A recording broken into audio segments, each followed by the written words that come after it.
The Autopsy of Yu Menglong. What no one told about the actor who defied an empire. They called him the perfect son of China's entertainment era. Kind, quiet, disciplined, the kind of man people trusted without question. But behind those calm eyes, Yu Menglong carried something that years later would shake the nation to its core. On the morning of September 11th, 2025, headlines erupted across Chinese media. Actor Yu Menglong dies in accidental fall. Police said he had been drinking. They said he slipped. The case was closed before the public had even begun to grieve. But within hours, whispers filled the internet because the story did not sound right. And what those whispers revealed was not an accident at all. The police report came out faster than anyone expected. It was a few short lines claiming Yu had fallen from a high-rise balcony inside the Sunshine Upper East compound in Beijing. They blamed alcohol, calling it a tragic misstep of a tired celebrity. Yet something felt rehearsed. Fans noticed that every related post on Weibo disappeared almost instantly. Comments questioning the case were blocked in real time.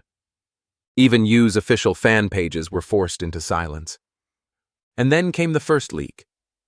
An anonymous user posted a document titled Autopsy Leak, Dead Before the Fall. Within minutes, it spread like wildfire. The report claimed Yu's injuries did not match those of a man who had fallen from a tall building. There were no shattered legs. There was no compressed spine. There were none of the classic fractures expected from such an impact. Instead, the leaked details described something far worse. There were deep bruises on his wrists and neck shaped like restraint marks. There was a puncture wound on his left thigh, allegedly from a neurotoxic injection. His blood alcohol level was 3 times the lethal limit, yet there was no strong odor of alcohol. Sedative traces were mixed into his stomach contents. And under his fingernails, foreign male DNA was found that did not belong to him. But the detail that silenced everyone who read the leak was the line about his abdomen being cut open and then sewn back shut. The document described the incision as precise, deliberate, and postmortem. One man, claiming to be a relative of the forensic team, said his family was threatened to keep quiet. He wrote, "When I saw the body, I cried." What he went through before death was not human. The rumor took on a life of its own, and the phrase "dead before the fall" began trending faster than censors could erase it. Hours before Yu's death, there had been a private dinner, 17 guests in total. Officially, it was a meeting about a new film project. Unofficially, it was something far darker. Among those present were producer Qin Qi, one of the most powerful figures in Chinese cinema, and businesswoman Tian Xiang, heir to a massive fortune linked to the fallen Bo Xilai network. Sources later claimed the dinner had nothing to do with cinema. It was a money laundering meeting moving tens of billions of dollars through film investments and overseas shell companies. Yu, who had been invited as an artistic ambassador, reportedly realized what was happening. He refused to take part. According to leaks later circulated on Telegram channels, he secretly recorded the entire dinner, saving the files on a small USB drive he always carried. That single decision, many believe, sealed his fate. Because by the next morning, Yu Menglong was dead. According to one anonymous medical report, his stomach had been cut open as if someone had been searching for something hidden inside. Was it a coincidence? Or was it a desperate attempt to recover that missing USB drive? No one knows for sure. But from that point forward, even veteran journalists said the story stopped feeling like gossip and started sounding like a cover-up. To understand the scale of this case, we need to look at the man standing quietly behind the curtain, Qin Qi. In public, he is known as a brilliant young producer, the visionary behind several box office hits. But according to multiple reports, Qin Qi is also the illegitimate son of Kai Qi, a senior member of the Chinese Communist Party Secretariat. His mother, Tian Haiyan, is the sister of the wealthy Tian Xiang, the same woman from that final dinner. That family network connects entertainment, business, and politics into a single web of power. They own the management company Tianyu Media, the only state-controlled agency handling artists at that level. Both Yu Menglong and Xiaoren, another actor who died mysteriously in 2016, were signed under it. To many observers, the pattern felt too familiar. One agency, two actors, two unexplained deaths. Some journalists even called Xin Qi the invisible boss of the industry, the man no one could refuse. And he was the one who refused. By September 14th, more fragments of the autopsy began surfacing. They came from overseas news sites, encrypted chat rooms, and even screenshots in private fan groups. Piece by piece, a terrifying picture formed. First, there was the thigh injection. Forensic results allegedly found a concentrated dose of neurotoxins designed to cause paralysis within minutes. Second, there was this blood analysis. It showed an ethanol concentration 3 times higher than fatal, yet no odor on the body, implying he did not drink voluntarily. It had been administered. Third, gastric traces revealed liquor blended with dissolved sedatives, possibly poured in after he was incapacitated. Fourth, the bruises aligned perfectly around the wrists and neck, marks made by rope or cuffs, not from impact trauma. Fifth, subdermal hemorrhages along the torso showed he had been beaten before death. Sixth, foreign DNA found beneath his nails was of male origin, with identity unknown. And finally, there was the abdominal incision, carefully done and later stitched, resembling a search wound more than an injury. One expert, whose testimony appeared briefly online before deletion, stated that it looked as if someone had opened him, searched, and then closed him again. When compared to the government's version, a simple alcohol accident, the contrast was staggering. And yet, no official channel ever confirmed or denied these details. Instead, they silenced the topic altogether. On September 19th, the story took an even stranger turn. Social media posts began connecting Yu's death to superstitious rituals inside elite political circles. Commentators noticed coincidences in birth dates. President Xi Jinping, born June 15, 1953. Yu Menglong, born June 15, 1988, exactly 35 years apart. And actor Xiaoren, dead under similar circumstances, was born October 15th, the same day as Xi's father. Rumors suggested these alignments were too precise to ignore, as Xi's health reportedly declined. Some speculated that birthday matches were used for ritual sacrifices meant to extend life or transfer misfortune. Of course, no solid evidence has ever supported that theory. But inside China, where public discussion of a leader's health is taboo, even coincidences can feel dangerous. The posts were deleted within hours. Accounts were banned. Yet the damage was done. Millions had already seen them. For many, the question was no longer how Yu Menglong died, but why his death provoked such an extreme reaction from the state. By September 20th, the censorship machine was in full motion. The Cyberspace Administration of China issued direct orders to major platforms, accusing them of spreading harmful gossip. Behind the scenes, insiders leaked a chilling 12-character directive from top leadership. Do not pay attention. Do not focus. Quickly resolve. Those words appeared again and again in deleted screenshots before vanishing entirely. A popular blogger known online as Lin B1 shared the phrase with his followers. Hours later, he disappeared. When he resurfaced 17 hours afterward, his account, posts, and comments had been wiped from existence. At the same time, a heartbreaking video surfaced. It showed Yu Menglong's parents kneeling outside a Beijing police station, begging for justice, while officers stood motionless behind the glass doors. Their cries echoed through the night until the clip was deleted as well. By then, Yu's name had become forbidden. Typing it on Weibo returned an error message. Content unavailable due to legal reasons. But the more they erased, the louder the whispers grew. And in that silence, one phrase united millions. Dead before the fall. It started as a story about a fall, but what the world was now uncovering felt more like a message written in blood. Because behind that quiet young actor's death was a trail of fear, secrecy, and power. And the deeper you look into his autopsy, the clearer it becomes. This was no ordinary tragedy. In the days that followed Yu Menglong's death, the country changed its face. What began as gossip on social media transformed into one of the most heavily censored events in modern Chinese pop culture. The official line was clear. There would be no discussion, no mourning, no truth. But the silence itself spoke louder than anything the government could have said. By September 20th, nearly every mention of Yu's name had vanished from the Chinese internet. Weibo search results returned the phrase, "This topic violates community guidelines." Fan groups with millions of members were dissolved overnight. Entire threads were replaced by posts about cooking recipes and travel. It was an algorithmic erasure of grief.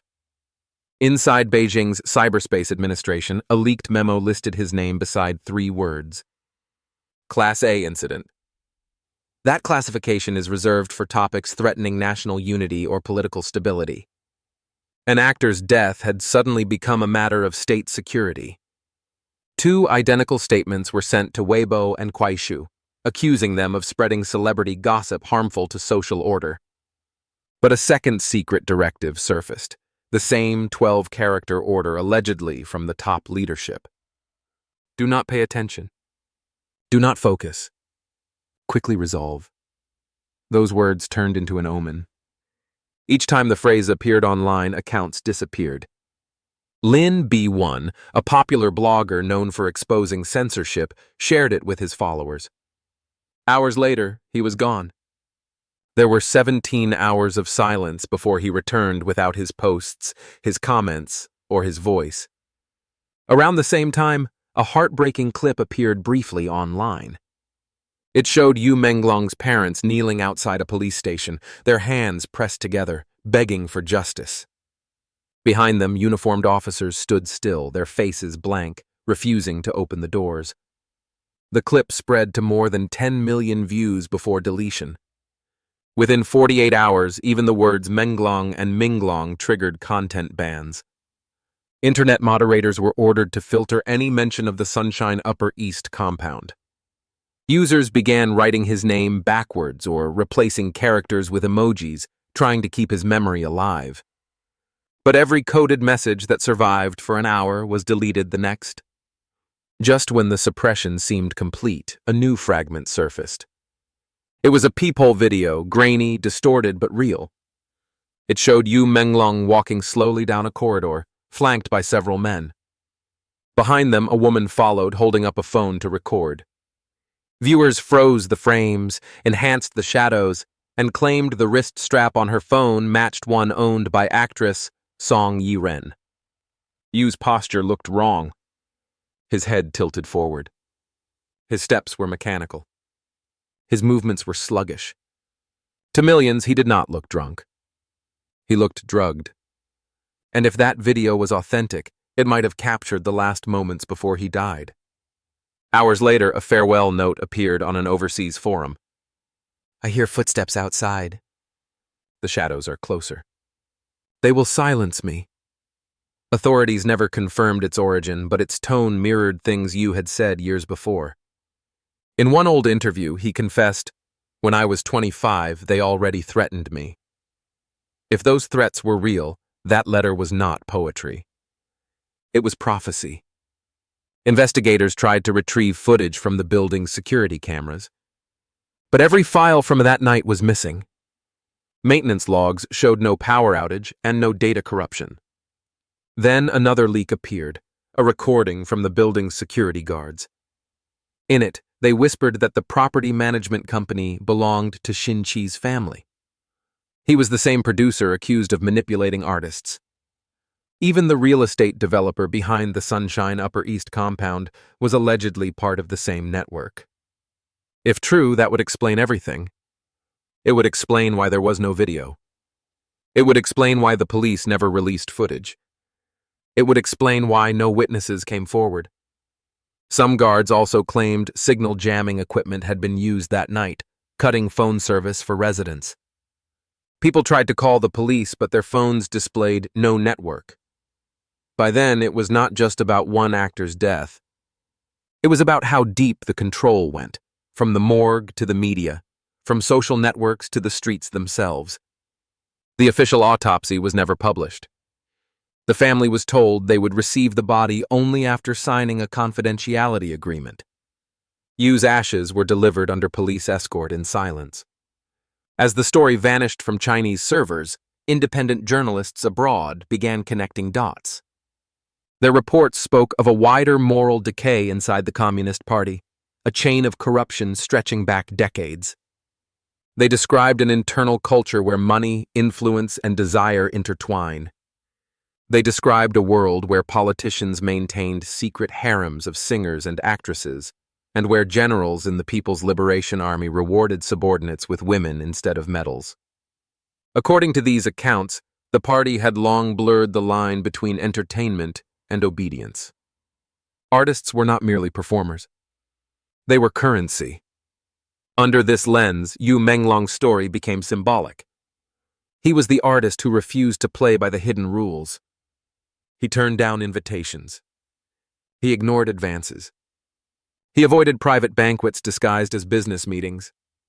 And in doing so, he embarrassed the wrong people. When he recorded that final dinner and walked away, he did not just expose a financial scheme.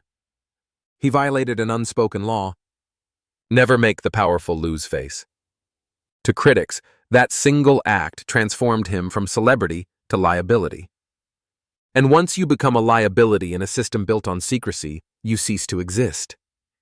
By the end of September, two realities coexisted. Reality one was the state's version. A drunk accident. No foul play. Case closed. Reality two was the people's version. Torture. Corruption. A staged death. Between those realities lay an information war. Those who questioned the official story were branded as foreign agents. Dozens of fan accounts were suspended for spreading disinformation. Even memorial pages turned into battlegrounds of algorithms and grief. Meanwhile, the phrase, "dead before the fall," re-emerged on foreign platforms. It became more than a theory. It became a movement. For millions of young Chinese living abroad, Yu's case mirrored their own loss of faith in official narratives. They printed the phrase on shirts, graffiti walls, and online petitions. It stood for every silenced journalist, every vanished blogger, and every truth hidden behind firewalls. Inside China, users found creative ways to remember him, posting moon emojis or numbers like 615, his birthday, instead of his name. Each symbol was a small rebellion, a reminder that memory itself had become resistance. As censorship grew inside China, international coverage exploded. Foreign outlets translated the leaked autopsy details and the farewell note, debating whether they were authentic. Even without proof, the sheer intensity of suppression convinced many that something was wrong. In the West, Yu Menglong's death became a case study in how truth and rumor blur under authoritarian control. Experts called it a perfect storm of grief, censorship, and digital paranoia. Some analysts compared it to other mysterious celebrity deaths in China, cases that were quickly ruled accidents only to vanish from archives months later. To them, Yu's case was not unique. It was part of a pattern. Yet for the people who loved him, the details did not matter as much as the silence that followed. Because silence in China has meaning. It is policy. Months passed. The algorithms moved on.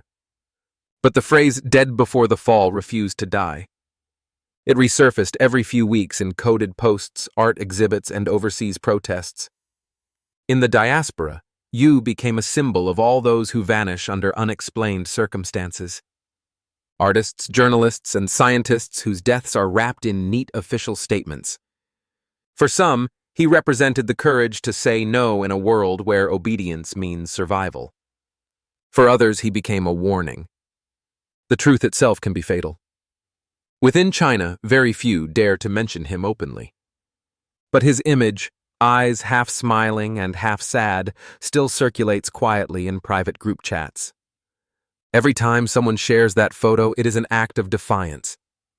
Because remembering him is remembering what was done to him. In the end, Yu Menglong was cremated in a closed ceremony. No full autopsy report was ever released. No investigation was reopened. No arrests were made. Officially, the cause of death remains accidental fall due to alcohol intoxication.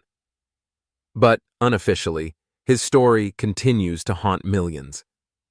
Because the details, those bruises, the injection mark, and the cut abdomen refuse to fade. They live on in screenshots, whispers, and memories that the state cannot erase. When you strip away the politics, what remains is something deeply human. A young man who may have stood against power, a family begging for truth, and a nation learning that silence can kill more effectively than bullets. Whether Yu Menglong died by accident or by design may never be proven. But one fact is undeniable. His story exposed the fragile boundary between truth and fear. Because when a single actor's death can shake an empire, you realize that the empire itself is built on silence. And sometimes silence is the loudest evidence of all.